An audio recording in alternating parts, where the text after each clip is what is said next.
Good morning, Intenders. Good morning. Welcome back to Morning Intentions. Today is Thursday, November 6th.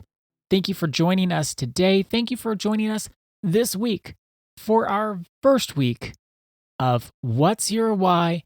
Moving from hustle to heart, because we're moving beyond hustle culture. And thank you, Ada, for what you shared with us yesterday. I appreciated it so much, and all day yesterday when I had maybe an encounter or even a thought, and it was kind of taking me to a place that I didn't want to go. Maybe I was starting to feel sad or starting to feel angry. I'm really being helped by just thinking about those 5 primary emotions: mad, sad, glad, afraid, or embarrassed. But when I felt that whatever one come up, I thought of you sharing your experience of being upset for not receiving the thank you that you'd hoped to receive, and then asking yourself, what's my why? Why do I think I need that thank you?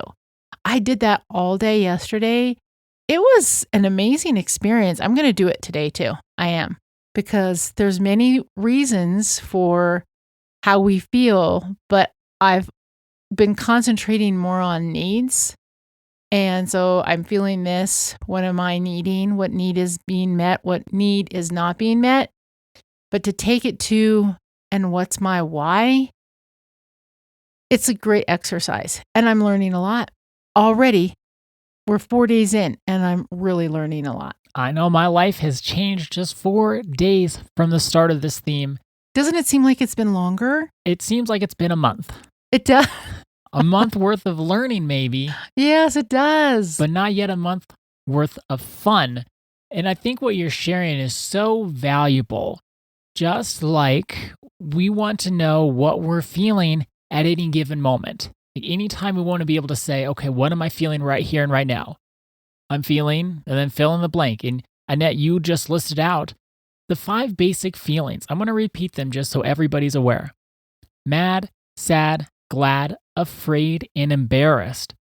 Now, you may go online and look up a list of feelings, and you're going to get a much larger list than that. And those lists are wonderful.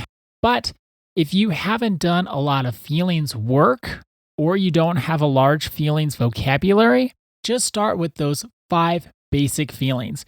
I encourage that to everyone I can. If you haven't done a lot of feelings work, you're not familiar with your feelings, it breaks it down and makes it a lot easier to understand. It's a lot simpler.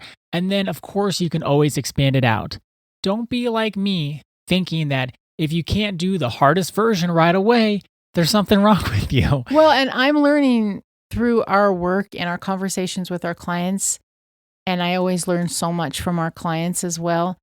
Sometimes that long feelings, It's overwhelming. it is. That feelings list that we share based on nonviolent communication, it's wonderful. And when you're first starting to do this work, it can just be overwhelming. It can. And so just like we want to know what we're feeling, we do want to be able to stop at any moment and know our why. Why are we doing what we're doing right now? And like I'm saying, like I said yesterday, wanting to thank you, that's not a good enough why. And maybe that's a little judgmental, but that's the experience. Is it not a good enough why, or? It's not a good enough why for being upset. It's not a good enough why for breaking my own peace, and probably other people's peace too. Did you ever, though, stop? We didn't talk about this in the episode. Did you ever stop and think about the needs that weren't being met when you didn't receive the thank you? Like you really want to have connection, and you want to be seen, and you want to be known. Acknowledgement. All of that. A thank you is not a need. It's a strategy to meet a need. Yes. And we do want to know what's our why, and we do want to have a little bit of an evaluation, because we may look at our why and say, that's not a very good one, or it's not enough to keep this action going. And that's where we get to today's topic. We are continuing off what we learned with hustle culture. And part of what we learned with hustle culture was the never enough cycle. I'm going to give us a little tiny recap. The episodes, we try to label them and give them nice titles so they're easy to find. There is one titled The Never Enough Cycle from last month. You'll get more in depth if you go back and listen to that one. But for today, I'll just give a little tiny recap. So the never enough cycle, it's the reason we keep pushing ourselves. But then, of course, the reason that we have that why is never enough, and then we feel never enough. So the 5 ways that we can fall into the trap of the never enough cycle are: when we move the finish line, we get to a goal, we don't feel that sense of validation, that sense of joy that we think we're going to get. So then we move the goalpost, we move the finish line and say, well, maybe I didn't do enough, I have to keep going. The second way is when we're comparing ourselves to someone else, and that comparison becomes our fuel. We look at our lives, we look at someone else's life, and we say, okay, well, they have so much more than I do. They look happier.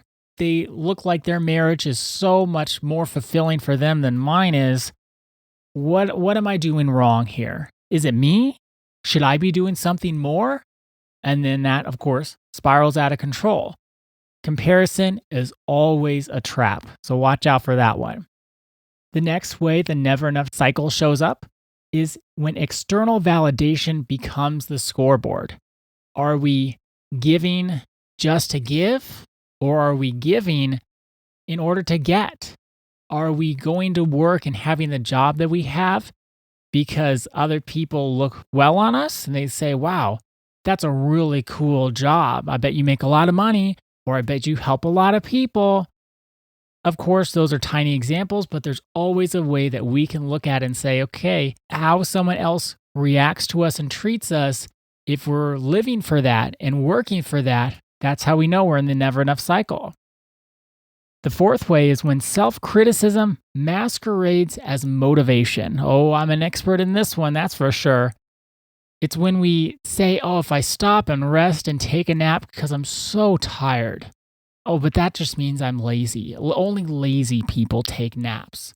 This little voice inside of us that, as the name implies, we're never enough, and it's always critiquing and judging every little thing we do and poking and prodding and picking and letting us know that what we're doing is not enough. We need to do more. And the fifth and final way that the never enough cycle shows up is when achievement is without fulfillment. We achieve, we go and we do, but we still feel empty inside. We say, I thought that was going to fill me up. I thought that was going to complete me, fill that hole inside my heart. It just doesn't, because we're always proving that we're somebody rather than knowing that we have value just because we're alive. So the reason we wanted to get back to this never enough cycle is because when we don't know our why, we're going to fall into this trap of the never enough cycle.